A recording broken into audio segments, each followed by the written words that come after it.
But moving on to my triple play, that is Paramount. Shares dropping today, down about 4% after the company cut 25% of staff in its domestic cable networks and shuttered its long-standing MTV news division after 36 years on air. The news comes after the media giant unveiled a restructuring plan that combines Showtime with MTV Entertainment Studios.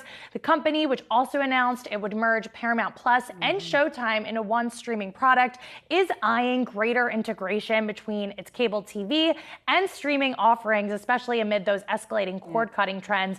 But remember, guys, that just last week, the media giant reported disappointing earnings and included a $511 million direct-to-consumer loss. It also slashed that quarterly cash dividend of 5 cents a share, down from the prior 24 cents. So a major slash there. It sent shares plummeting nearly 30%. Clearly, there's just so much going on at this company right now, and it's not in the best position. Yeah, I mean, you guys know this is my old parent company, so I'm not surprised to see these challenges, and especially with their latest quarterly report, as you just mentioned, Allie. It was clear that there was some struggles, so I knew there would be cost cuts coming. But it is on the sentimental side. I mean, it's just sad to see the end of an era, especially for MTV News. I mean, I grew up with that, so, so that like hurts my heart. And of course for the people too, but just the sentimental aspect really hits me.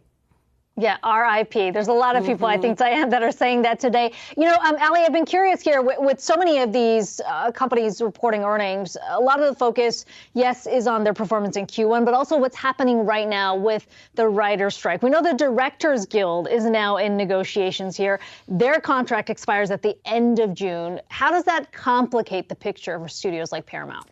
Well, the general consensus among the executives, at least on these calls, is that right now they have enough content banked when it comes to the writer's strike that it'll keep them afloat. But if we see this strike continue into the fall, that is certainly going to impact projects and ultimately their bottom line. As you were saying, that Director Guild, they're currently in negotiations. That 3-year contract expires June 30th. And it's a lot of the same issues that we heard from the writers, a lot having to do with the streaming boom, those streaming residuals being less than traditional cable. We'll see, but this is the first time in 15 years that we're having the DGA negotiating at a time when these writers are striking, and they did warn their members that these talks could get contentious. So the general consensus is right now it's okay, but I think the longer this goes on, the more of a risk it's going to be. Yeah, indeed. We'll continue to watch those guild negotiations. Thanks, Allie.